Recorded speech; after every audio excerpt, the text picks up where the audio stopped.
आयोग,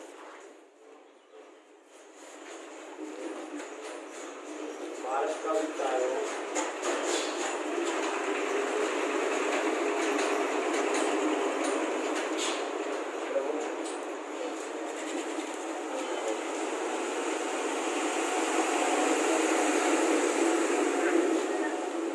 समझना है कि हमको भारत का वित्त आयोग है।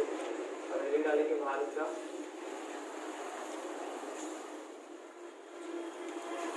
वित्त आयोग,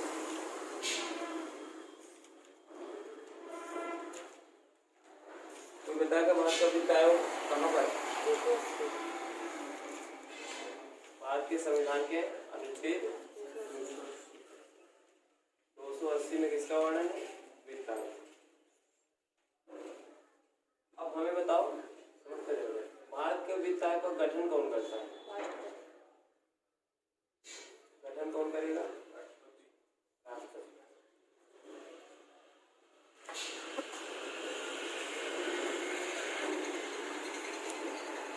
अच्छा बताओ, इसका कार्यकाल कितना होता है? टेन्योर 5 वर्ष बता सकते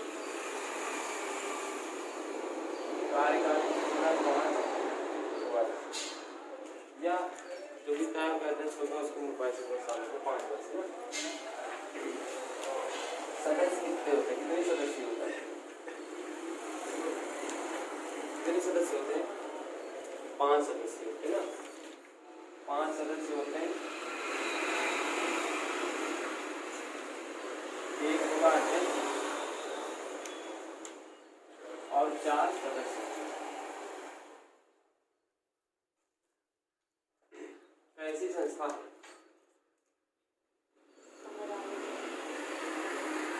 वित्त आयोग, कैसी संस्था है? संवैधानिक है, असंवैधानिक है? संवैधानिक है, सलाहकारी। संवैधानिक सलाहकारी ना, संवैधानिक तो है ही, उसके साथ साथ में इसका काम क्या है? सिर्फ सलाह। संवैधानिक संस्था है। और कौन सी है? और सलाह। अगर ऑप्शन, दोनों ऑप्शन साथ में आ जाए, संवैधानिक असंवैधानिक सलाहकारी, तो फिर आपको सलाहकारी क्योंकि इसका कार्य क्या है? सलाह देना। ठीक है। अच्छा अब ये बताओ, जो ये वित्त आयोग के 4 सदस्य हैं उनकी योग्यताएं पूछ रहे, क्या उनकी योग्यता होगी? वित्त आयोग के सदस्यों की योग्यता क्या होगा? जो पहला अध्यक्ष है उसकी क्या योग्यता होगी? भारत के सार्वजनिक, भारत के सार्वजनिक मामलों का, भारत के सार्वजनिक मामलों का जानकार होना। भारत के सार्वजनिक मामलों का जानकार कौन होगा? अध्यक्ष होगा। और 4 सदस्य हैं, तो उनको M1 M2 करके ऐसे समझते हैं। M1 पहला सदस्य, M2 दूसरा, फिर M3 तीसरा और M4 चौथा। तो जो पहला सदस्य होना चाहिए उसकी क्या योग्यता होगी? भारत के उच्च न्यायालय, भारत के उच्च न्यायालय की भारत के उच्च न्यायालय के न्यायाधीश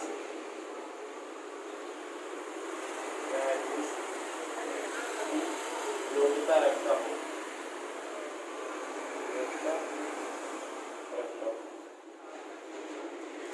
अगर हाई कोर्ट का न्यायाधीश है तो फिर अगर नहीं कॉन्स्टिट्यूशनल क्वालिफिकेशन से आपको भारत के अर्थशास्त्र या भारत में क्या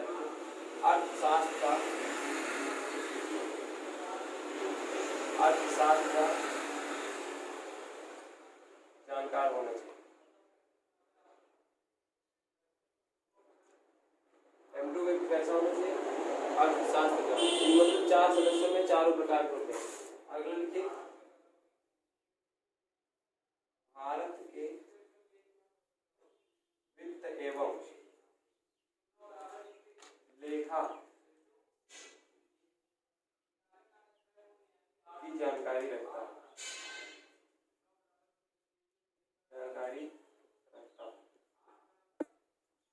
और चौथा है भारत के वित्त एवं प्रशासन की जानकारी, प्रशासनिक जानकारी रखता है। आपसे क्वेश्चन आ जाएगा कि निम्न में से कौन सी योग्यता भारत के वित्त आयोग की होने की नहीं होगी। तो चारों पांचों आपको पहले तो अध्यक्ष महोदय होंगे, भारत के सार्वजनिक मामलों के जानकार हों। M1 व्यक्ति जो है भारत के उच्च न्यायालय के न्यायाधीश की योग्यता रखते हैं। मतलब चार में कोई भी हो सकता है। M1 अर्थशास्त्र की जानकारी एक व्यक्ति रखता हो, भारत के वित्त एवं लेखा की जानकारी रखता हो, भारत के वित्त एवं प्रशासन की जानकारी रखता हो। चार आदमी में से चारों की अलग अलग योग्यता होती है। अब लिखना है भारत के वित्त आयोग की कार्य।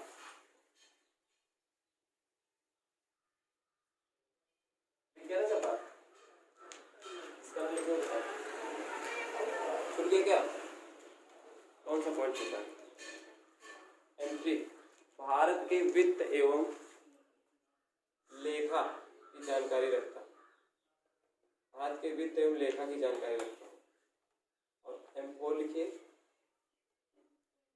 भारत एवं के वित्त एवं प्रशासन, या प्रशासनिक जानकारी रखता हूँ या प्रशासन की जानकारी रखता हूँ। देखिए वित्त आयोग का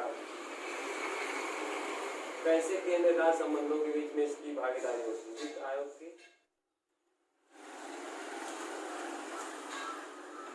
वित्त आयोग केंद्र एवं राज्य के मध्य, वित्त आयोग केंद्र एवं राज्य के मध्य राजस्व, केंद्र एवं राज्य के मध्य राजस्व के वितरण की सलाह देता, राजस्व के वितरण की सलाह देता है,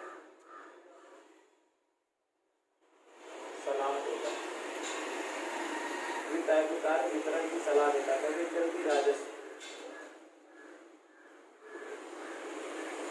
वितरण की सलाह देता है। पहला ही वो दूसरा काम। वित्त आयोग भारत एवं उनके राज्यों के मध्य, वित्त आयोग भारत एवं मतलब उनके वित्त आयोग भारत एवं उनके राज्यों के मध्य, मतलब कि केंद्र एवं उनके राज्यों के मध्य कहते हैं वो विवाद। केंद्र एवं तो भारत में सब कुछ आ जाए, केंद्र एवं राज्यों के मध्य अनुदान की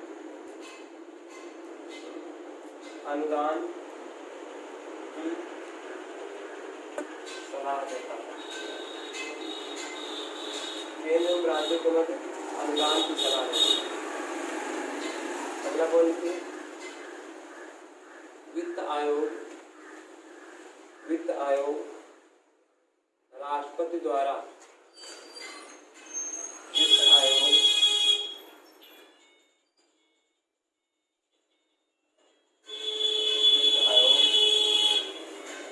राष्ट्रपति द्वारा सौंपे गए अन्य कार्य भी करता है, अन्य कार्य भी करता है।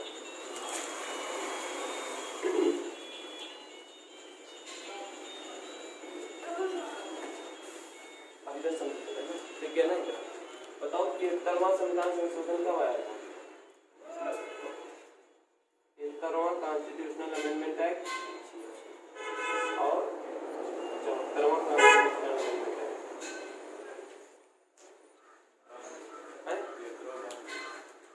नहीं कब आया था? तो किस साल आया था? ये 1992, ये भी 1992 1992 में आया, लेकिन अप्रैल 1993 से लागू हुआ, है ना। तो 92 में दोनों में तो ठीक है, बने दोनों 92 में, पारित ये 93 में हुआ। इसके तहत क्या हुआ है, ग्राम पंचायत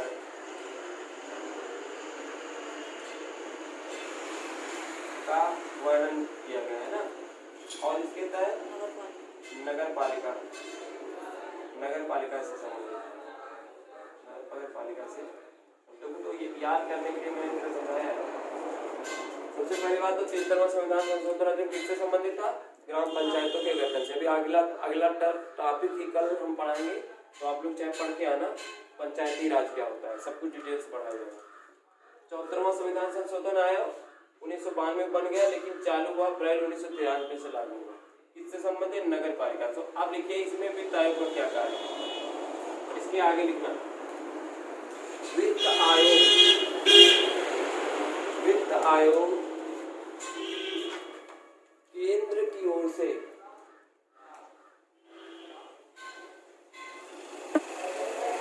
ग्राम पंचायतों के लिए, वित्त आयोग केंद्र की ओर से ग्राम पंचायतों की ओर के लिए, या ग्राम पंचायतों की ओर से, वित्त आयोग केंद्र की ओर से ग्राम पंचायतों के लिए,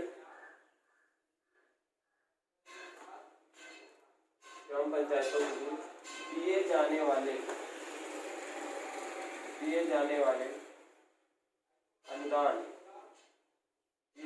अनुदान की सलाह देता है,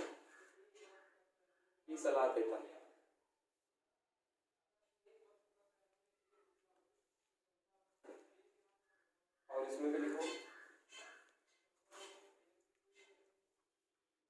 वित्त आयोग 74 में लिखना, 5वां कार्य, वित्त आयोग केंद्र की ओर से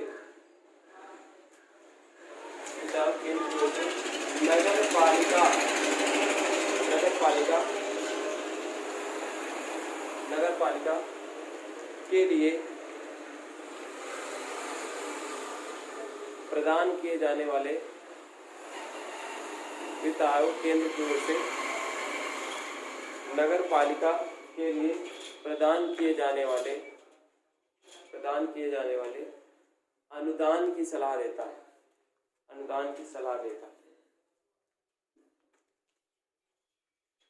फाइनली आपको एक बार ओवरव्यू लेते हैं पूरे का, और चाहे 2 लाइन और लिख लो तब, एक लाइन छोड़ के लिखना इसके बाद। अंततः देखा गया कि वित्त आयोग एक सलाहकारी संस्था है।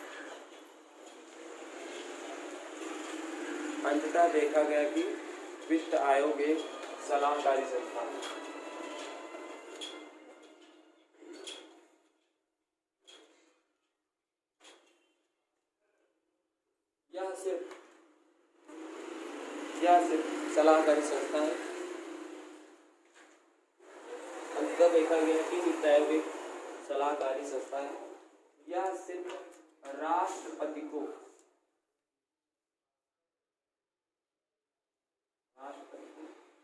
लेखन देगा, पहले मंत्रिपरिषद को देगा, फिर मंत्रिपरिषद के लिए हो रहा है तो मंत्रिपरिषद। बाकी उत्तरदायित्व किसके लिए है, राष्ट्रपति अगर गठन कर रहा है तो उत्तरदायित्व किसके लिए होगा, राष्ट्रपति के लिए। लेकिन यह राष्ट्रपति के प्रति अंतर देखा गया कि वित्त आयोग एक सलाहकारी संस्था है। यह सिर्फ राष्ट्रपति को सलाह प्रदान करता है,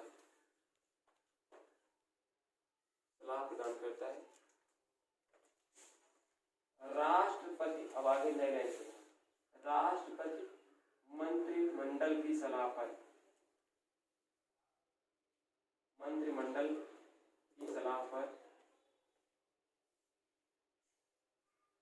राष्ट्रपति मंत्रिमंडल की सलाह पर कार्य करता है। कुल मिला के रामनाथ कोविंद है, रामनाथ कोविंद वही काम करेंगे जो नरेंद्र मोदी की मंत्रिमंडल, नरेंद्र मोदी प्रधानमंत्री जी कहेंगे। हाँ, नरेंद्र मोदी को कोई दिक्कत हो रही है कि राज्यों में कैसे किसको रुपये बांटना है, कहाँ क्या करना है, क्या नहीं, तो एक एक संस्था स्थापित की गई है 280 अनुच्छेद के तहत, जिसका नाम भारत के वित्त आयोग है।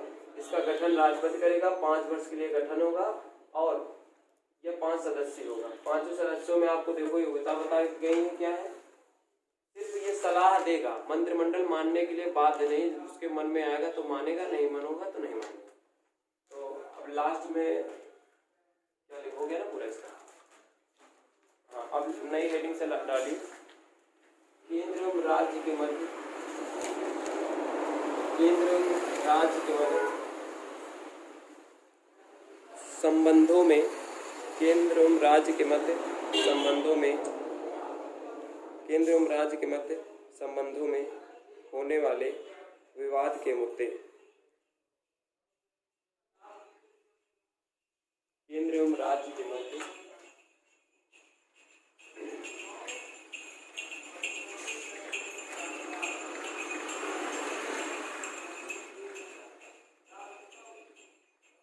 बस लास्ट इसका दिखाएंगे, कल से वो चालू होगा।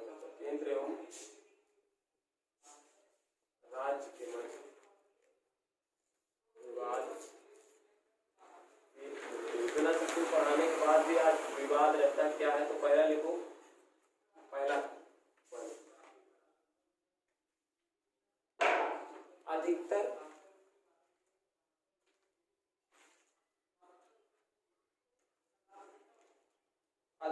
शक्ति का बंटवारा, अधिकतर शक्ति का बंटवारा केंद्र के पक्ष में होता है। अधिकतर शक्ति का बंटवारा, शक्ति कोई भी शक्ति हो, प्रशासनिक शक्ति हो, चाहे वो इसकी आर्थिक शक्ति हो, अधिकतर शक्ति का बंटवारा केंद्र के पक्ष में होता है। जिसको केंद्र चाहता है उसको मिलेगा, जितना चाहेगा उसको देगा। अधिकतर शक्ति का बंटवारा केंद्र के पक्ष में होता है। अगला लिखो, राज्यपाल का पद, राज्यपाल का पद भी विवाद का होता है।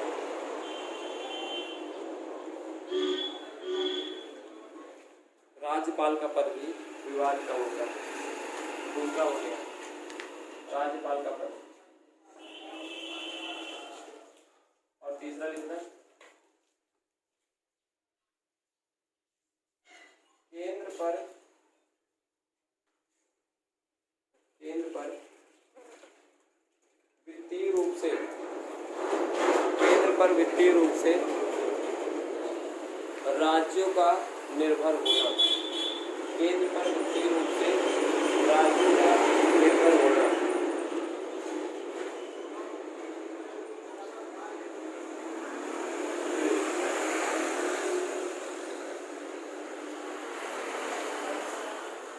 और लिखो एक